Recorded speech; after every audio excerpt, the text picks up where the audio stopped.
नमस्कार, आप देख रहे हैं न्यूज एट 10। मैं हूं आंचल गुलाटी। आगे बढ़ने से पहले एक नजर सुर्खियों की तरफ। प्रधानमंत्री नरेंद्र मोदी आज मैरीटाइम लीडर्स कॉन्क्लेव को करेंगे संबोधित। ग्लोबल मैरीटाइम सीईओ फोरम की भी करेंगे अध्यक्षता।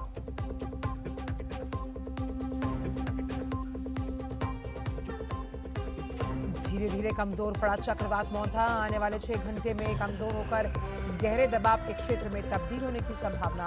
ओडिशा के दक्षिणी जिलों में तेज हवा और मध्यम वर्षा संभव।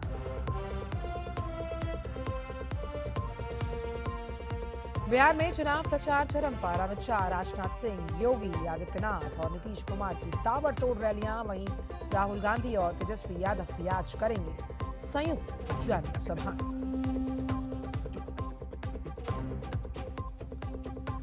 राष्ट्रीय खबरों में ब्राजील के रियो डी जेनेरियो में एक गिरोह के खिलाफ पुलिस की बड़ी कार्रवाई। अब तक गिरोह के 64 लोगों की मौत। शहर में जल्द होने वाला है संयुक्त राष्ट्र जलवायु शिखर सम्मेलन COP30।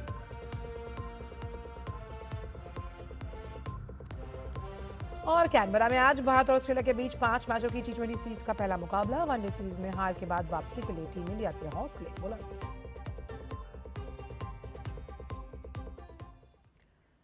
और आइए अब जानते हैं सभी खबरों को विस्तार के साथ। प्रधानमंत्री नरेंद्र मोदी आज मुंबई का दौरा करेंगे। पीएम इंडिया मैरीटाइम वीक 2025 में शामिल होंगे। पीएम मैरीटाइम लीडर्स कॉन्क्लेव को संबोधित करेंगे। साथ ही वो ग्लोबल मैरीटाइम सीईओ फोरम की अध्यक्षता भी करने वाले हैं। देखिए रिपोर्ट। मुंबई में इंडिया मैरीटाइम वीक 2025 का आयोजन किया जा रहा है। प्रधानमंत्री नरेंद्र मोदी इसमें शामिल होंगे। कार्यक्रम नेस्को एग्जीबिशन सेंटर में आयोजित होगा।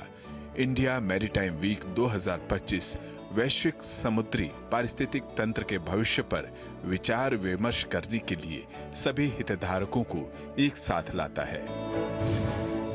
27 से 31 अक्टूबर तक चलने वाले इंडिया मैरीटाइम वीक 2025 का विषय महासागरों का एकीकरण, एक समुद्री दृष्टिकोण है। पीएम मैरीटाइम लीडर्स कॉन्क्लेव को संबोधित करेंगे।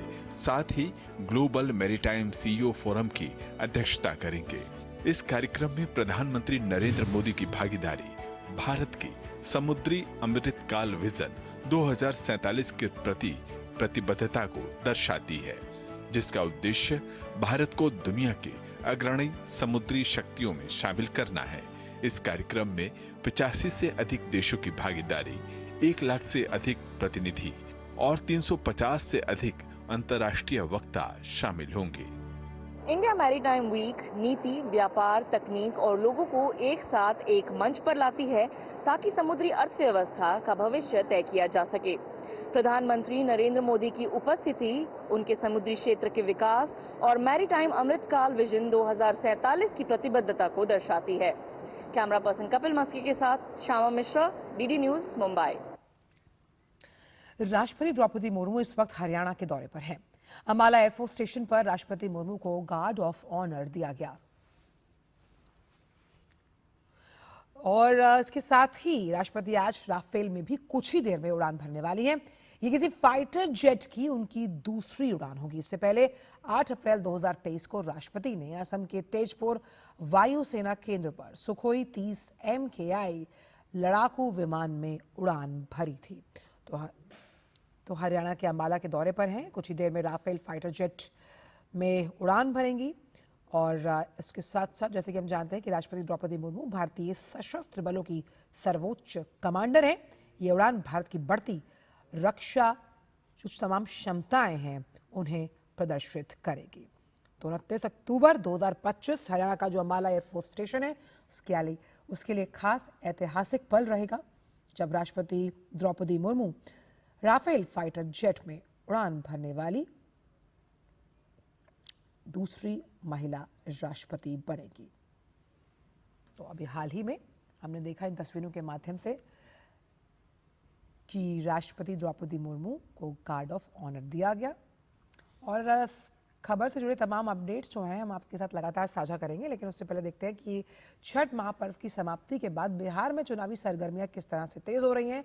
अब यहां पर भाजपा ने भी चुनाव प्रचार को तेज कर दिया है। इसी कड़ी में वरिष्ठ भाजपा नेता और केंद्रीय गृह मंत्री अमित शाह आज बिहार में 3 चुनावी जनसभाओं को संबोधित करने वाले हैं। पहली चुनावी जनसभा दरभंगा में होगी, जहां अलीनगर विधानसभा क्षेत्र से भाजपा की उम्मीदवार मैथिली ठाकुर चुनावी मैदान में है। अमित शाह इस जनसभा में अलीनगर, गौरा बौराम, बेनीपुर, दरभंगा ग्रामीण और बहादुरपुर के मतदाताओं को संबोधित करेंगे। इसके बाद समस्तीपुर में होने वाली दूसरी जनसभा में वरिष्ठ भाजपा नेता अमित शाह रोसड़ा, वारिसनगर, विभूतिपुर और कुशेश्वर क्षेत्रों के मतदाताओं से भाजपा उम्मीदवारों के पक्ष में समर्थन मांगेंगे। और भाजपा नेता अमित शाह की तीसरी चुनावी रैली बेगूसराय जिले के बछवाड़ा और तेघरा विधानसभा क्षेत्र के लिए है। वहीं रक्षा मंत्री राजनाथ सिंह भी आज बिहार में चुनावी प्रचार करेंगे। राजनाथ सिंह दरभंगा के हायाघाट, बाढ़ और छपरा में चुनावी सभाओं को संबोधित करेंगे। इसके साथ ही बिहार विधानसभा चुनाव में एनडीए की जीत को पक्का करने के लिए उत्तर प्रदेश के मुख्यमंत्री योगी आदित्यनाथ भी आज बिहार के दौरे पर रहेंगे। मुख्यमंत्री योगी आदित्यनाथ यहां सिवान, भोजपुर और बक्सर में एनडीए के समर्थन में 3 जनसभाओं को संबोधित करेंगे, जिसमें सबसे ज्यादा चर्चा सिवान की रघुनाथपुरा सीट की हो रही है। इस सीट पर एनडीए की ओर से जेडीयू के विकास कुमार सिंह उर्फ जीशु सिंह को उम्मीदवार बनाया गया। वहीं आरजेडी ने सिवान के रघुनाथपुरा सीट में शहाबुद्दीन के बेटे ओसामा शहाब को उम्मीदवार बनाया, जिसके खिलाफ योगी आदित्यनाथ प्रचार करने वाले हैं। वहीं बिहार विधानसभा चुनाव प्रचार में आज लोकसभा के नेता प्रतिपक्ष राहुल गांधी की एंट्री होने वाली है। राहुल गांधी बिहार में 2 जगह मुजफ्फरपुर और दरभंगा में महागठबंधन के प्रत्याशियों के समर्थन में जनसभा को संबोधित कर सकते हैं। इस दौरान राहुल गांधी आरजेडी नेता और बिहार विधानसभा में नेता प्रतिपक्ष तेजस्वी यादव के साथ मंच भी साझा कर सकते हैं। विशेष गहन पुनरीक्षण अभियान को लेकर चुनाव आयोग के निर्देशों के अनुरूप उत्तर प्रदेश के मुख्य निर्वाचन अधिकारी नवदीप रणवा आज मान्यता प्राप्त राष्ट्रीय और राज्य स्तरीय राजनीतिक दलों के साथ बैठक करने वाले हैं। इसके पहले उन्होंने कल सभी जिला निर्वाचन अधिकारियों के साथ वर्चुअल बैठक की तैयारियों की समीक्षा की। बैठक में निर्देश दिया गया कि मतदाता सूची पुनरीक्षण कार्य को मिशन मोड में संचालित किया जाए और दैनिक प्रगति रिपोर्ट सीईओ कार्यालय को अनिवार्य रूप से भेजी जाए। सभी पात्र मतदाताओं के नाम जोड़े जाएं और किसी अपात्र व्यक्ति का नाम शामिल ना हो। बीएलओ घर घर जाकर सत्यापन करें और गणना प्रपत्र की एक प्रति हस्ताक्षर सहित मतदाताओं को लौटाएं। सीईओ के निर्देश के मुताबिक 3 नवंबर 2025 तक की तैयारी है। प्रशिक्षण और गणना प्रपत्रों का मुद्रण पूरा किया जाएगा। ड्राफ्ट मतदाता सूची का प्रकाशन 9 दिसंबर 2025 को किया जाएगा। वहीं सुनवाई, सत्यापन और निस्तारण का कार्य 31 जनवरी 2026 तक पूरा होगा। अंतिम मतदाता सूची का प्रकाशन 7 फरवरी 2026 को किया जाएगा। बिहार विधानसभा चुनाव को लेकर जारी सियासी सरगर्मियों के बीच बसपा ने भी 2027 में उत्तर प्रदेश विधानसभा चुनाव के मद्देनजर मुस्लिम भाईचारा समिति का गठन किया। इसका मुख्य उद्देश्य मुस्लिम समुदाय के बीच पार्टी की पकड़ मजबूत करना है। बसपा अध्यक्ष मायावती आज लखनऊ स्थित पार्टी मुख्यालय में इसी मुस्लिम भाईचारे समिति को लेकर मंडल स्तरीय बैठक करेंगी। इस बैठक में आगामी सामाजिक अभियानों पर भी चर्चा होगी, जिसमें खासतौर पर एसआईआर अभियान पर फोकस रहेगा। वहीं पार्टी के संगठनात्मक पुनर्गठन और युवाओं की भागीदारी बढ़ाने में आकाश आनंद की सक्रिय भूमिका भी सामने आई। साथ ही बसपा 2027 विधानसभा चुनाव अकेले लड़ने और किसी भी पार्टी के साथ गठबंधन न करने का दावा कर रही है। वाराणसी के ज्ञानवापी मामले में आज तालाब के ताले का कपड़ा बदलने की अपील पर सुनवाई होगी। वाराणसी जिला जज ने तालाब के ताले पर लगे कपड़े को बदलने की अपील पर विचार किया था, जिसकी सुनवाई आज है। ताले पर सील के तौर पर जो कपड़ा लगा था उसे बदलने के लिए कोर्ट में याचिका दायर की गई थी। ज्ञानवापी मामले पर वाराणसी जिला न्यायालय में 7 मुकदमों की सुनवाई हुई थी, जिसमें एक श्रृंगार गौरी की पूजा का मामला भी शामिल था, जिसमें याचिकाकर्ताओं को श्रृंगार गौरी की पूजा करने का अधिकार दिया गया था। और अब बात चक्रवात मोंथा से जुड़ी हुई, जो धीरे धीरे कमजोर पड़ रहा है। ये भीषण चक्रवाती तूफान अब चक्रवात में तब्दील हो गया और अगले 6 घंटों में इसकी और कमजोर होकर गहरे दबाव के क्षेत्र में तब्दील होने की संभावना है। चक्रवात मोंथा के प्रभाव से आंध्र प्रदेश में हल्की बारिश होने की भी आशंका जताई जा रही है। साथ ही तटीय इलाकों में तेज हवाएं भी चल सकती हैं।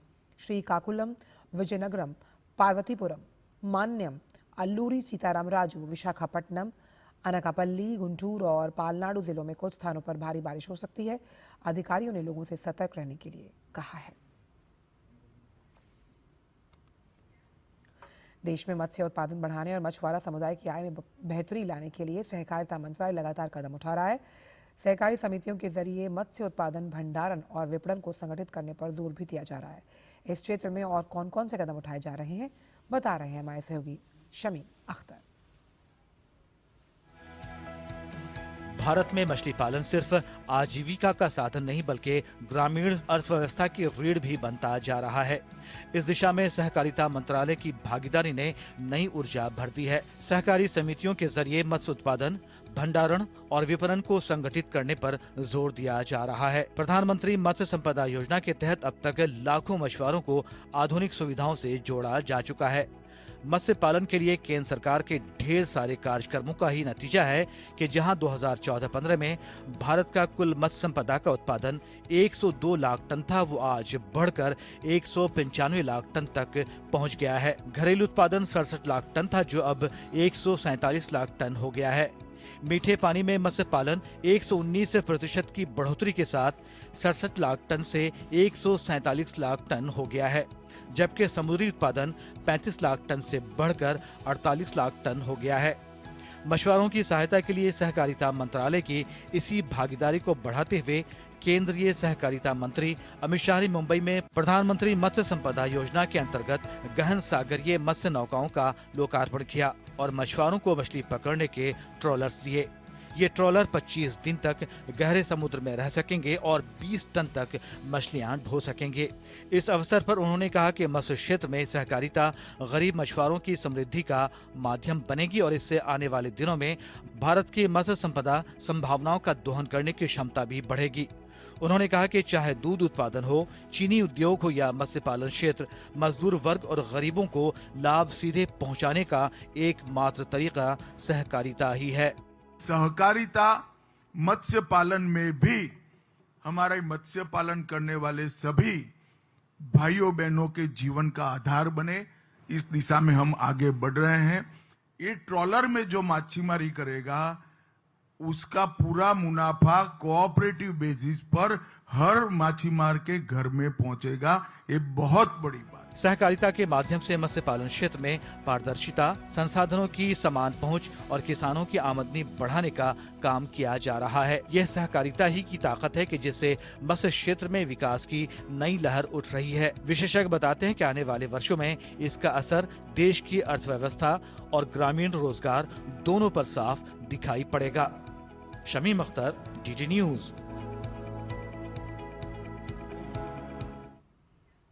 और फिलहाल वक्त एक छोटे से ब्रेक का है।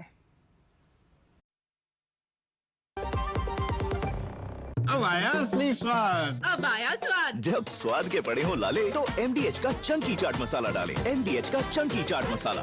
MDH। मेरी पसंद। मेरी पसंद। मेरी पसंद। मेरी पसंद। हमारी पसंद। हम सबकी पसंद। मजबूत देश का मजबूत सरिया हो गया स्टील। पता है, लोग अक्सर मुझसे पूछते हैं कॉल सेंटर का स्टेडी जॉब क्यों छोड़ा। I wanted more out of life. बस मैंने अपना स्टार्टअप शुरू किया। जानना चाहोगे कैसे? Then start up your own business as an LIC agent. यहाँ सब कुछ है, great products, zero investment, leading organisation and unlimited opportunities. तो क्या आप तैयार हैं? LIC एजेंट बनो, अब बड़ा सोचो। हमारी वेबसाइट पर जाएं या अपनी नजदीकी LIC शाखा से संपर्क करें। MDH की देगी मिर्च। देगी मिर्च का तड़का, अंग अंग फड़का। MDH की देगी मिर्च। ब्रेक के बाद का स्वागत। बढ़ते हैं आगे। वाणिज्य और उद्योग मंत्री पीयूष गोयल के ब्रसेल्स दौरे के साथ ही भारत और यूरोपीय संघ के बीच मुक्त व्यापार समझौते को लेकर बातचीत अब अगले पड़ाव पर पहुंच गई।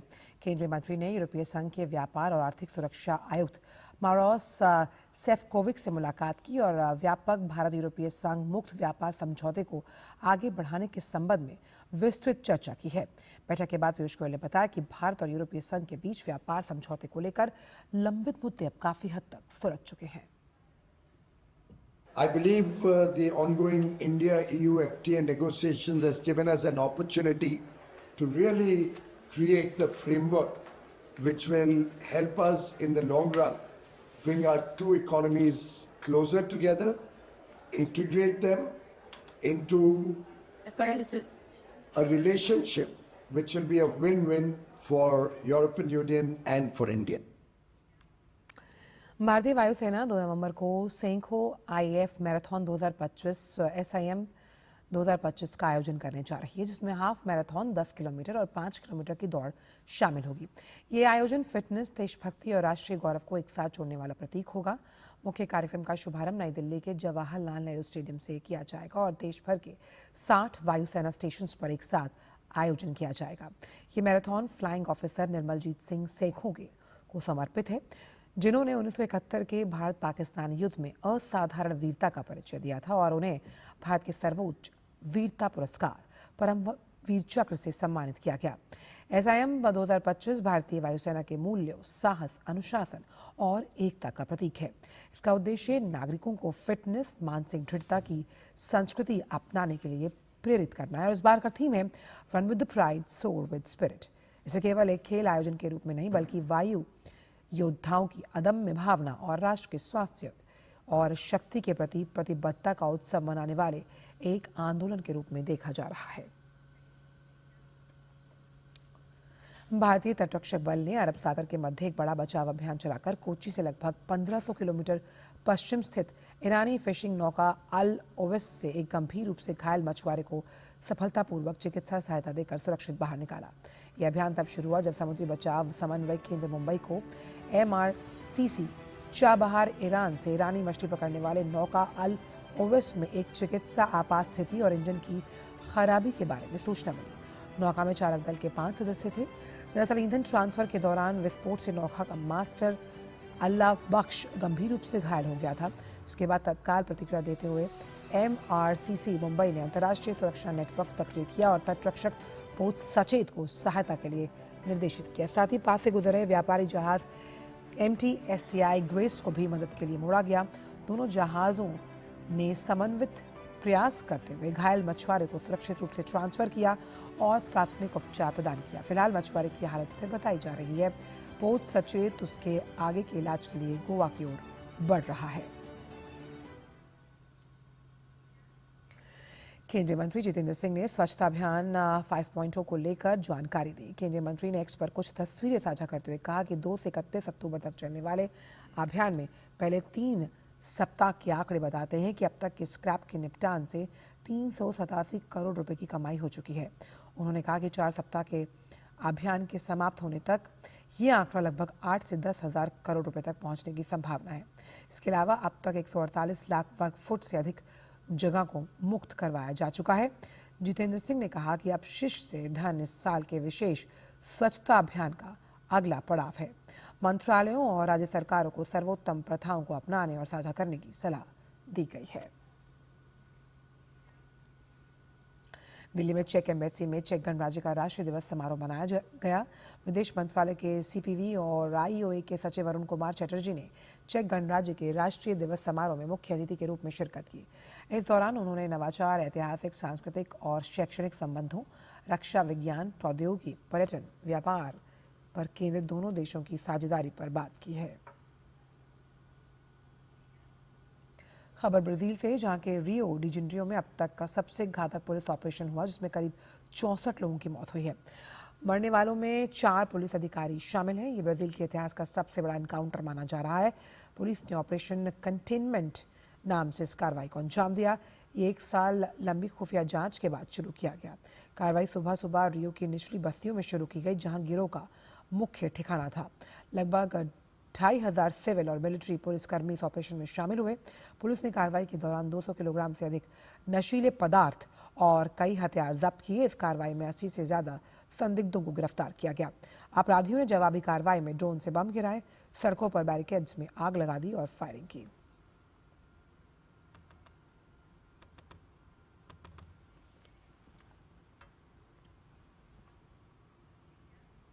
इजरायली प्रधानमंत्री नेतन्याहू ने मंगलवार को इजरायल रक्षा बलों IDF को गाजा पट्टी में तत्काल और शक्तिशाली हमले करने का आदेश दिया। इसे इजरायल ने हमास द्वारा बार बार संघर्ष विराम उल्लंघन के जवाब में किया जाना बताया। प्रधानमंत्री कार्यालय ने जारी किया बयान जो था उसमें कहा गया कि नेतन्याहू ने पीस डील के कथित उल्लंघनों पर इजरायल की प्रतिक्रिया पर चर्चा के लिए एक बैठक बुलाने के बाद ये निर्देश दिया है। मेलिसा तूफान में मंगलवार को जमाइका में शक्तिशाली श्रेणी 5 तूफान के रूप में दस्तक दी। ये जमाइका का अब तक का सबसे शक्तिशाली तूफान है। ये तूफान जमाइका के दक्षिण पश्चिमी तट न्यू होप के पास टकराया। अमेरिकी राष्ट्रीय तूफान केंद्र के मुताबिक तूफान के समय हवाओं की रफ्तार करीब 295 किलोमीटर प्रति घंटा थी। अधिकारियों ने लोगों से घरों में रहने और सुरक्षित स्थानों पर जाने की अपील की। ये तूफान क्यूबा की ओर बढ़ रहा है। क्यूबा के बाद मेलिसा बहामास की ओर बढ़ सकता है।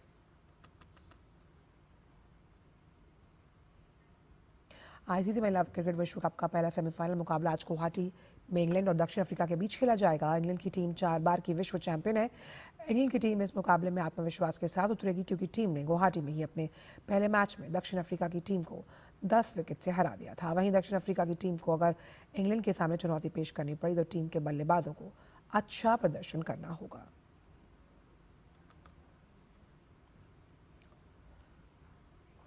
ऑस्ट्रेलिया ने भारत के खिलाफ मैच की वनडे सीरीज को भले ही 2-1 से जीता हो, लेकिन अब लड़ाई T20 की है। दोनों देशों के बीच 5 मैच की T20 सीरीज का पहला मुकाबला आज कैनबरा में खेला जाना है। सूर्य कुमार यादव की अगुवाई में भारतीय टीम के हौसले बुलंद, लेकिन इसके साथ ही कंगारू टीम के खिलाफ भारतीय टीम का T20 रिकॉर्ड भी बेहद दमदार है। तो आइए जानते हैं दोनों टीमों के बीच T20 में किसका पलड़ा भारी है, रिपोर्ट के जरिए। भारत और ऑस्ट्रेलिया के बीच 29 अक्टूबर से 5 मुकाबलों की T20 सीरीज का आगाज होने जा रहा है। दोनों देशों के बीच साल 2007 में अब तक कुल 32 T20 मैच खेले गए हैं, जिसमें भारत का पलड़ा भारी रहा है। भारत ने ऑस्ट्रेलिया के खिलाफ अब तक 20 T20 मैच अपने नाम किए हैं, जबकि ऑस्ट्रेलियाई टीम सिर्फ 11 ही T20 मैच जीत सकी। इसके अलावा एक मैच बेनतीजा रहा। दोनों देश 22 सितंबर 2007 को पहली बार T20 क्रिकेट में आमने सामने आए थे। डरबन में खेले गए विश्व कप के इस मुकाबले में भारत ने ऑस्ट्रेलिया के खिलाफ 15 रन की जीत दर्ज की थी। इसके बाद 20 अक्टूबर 2007 को भारत ने एक बार फिर इस टीम के खिलाफ T20 मुकाबला अपने नाम किया। इस बार जीत का अंतर 7 विकेट था। ऑस्ट्रेलियाई टीम ने 1 फरवरी 2008 को टीम इंडिया के खिलाफ पहली बार T20 मैच अपने नाम किया। इस मुकाबले में भारत को 9 विकेट से शिकस्त झेलनी पड़ी थी। यहां से ऑस्ट्रेलिया ने मई 2010 और फरवरी 2012 में T20 मुकाबले अपने नाम करते हुए जीत की हैट्रिक लगाई। 3 फरवरी 2012 को मेलबर्न में खेले गए मुकाबले में भारत ने ऑस्ट्रेलिया को 8 विकेट से शिकस्त दी। ऑस्ट्रेलिया ने उसी साल 28 सितंबर को इस हार का बदला 9 विकेट की जीत के साथ लिया। 10 अक्टूबर 2013 से 7 अक्टूबर 2017 तक भारत ने ऑस्ट्रेलिया के खिलाफ खेले गए सभी 7 T20 मैच अपने नाम किए। आखिरकार 10 अक्टूबर 2017 को ऑस्ट्रेलिया ने 8 विकेट से मैच जीतकर इस हार के क्रम को तोड़ा। नवंबर 2018 में भारत ऑस्ट्रेलिया के बीच 3 T20 मुकाबलों की सीरीज खेली गई, जो 1-1 से ड्रॉ पर समाप्त हुई। एक मैच बेनतीजा रहा। साल 2019 से 2020 के बीच भारत ऑस्ट्रेलिया ने कुल 5 T20 मुकाबले खेले, जिसमें ऑस्ट्रेलिया ने 3 मैच अपने नाम किए, जबकि भारत ने 2 मुकाबलों में जीत हासिल की। सितंबर 2022 में भारत ने ऑस्ट्रेलिया के खिलाफ 3 मुकाबलों की घरेलू T20 सीरीज 2-1 से अपने नाम की। साल 2023 में भारत ऑस्ट्रेलिया के बीच 5 T20 मैच खेले गए, जिसमें भारत ने 4 मैच जीते। 24 जून 2024 को विश्व कप मुकाबले में भारत ने ऑस्ट्रेलिया के खिलाफ 24 रन से जीत दर्ज की थी।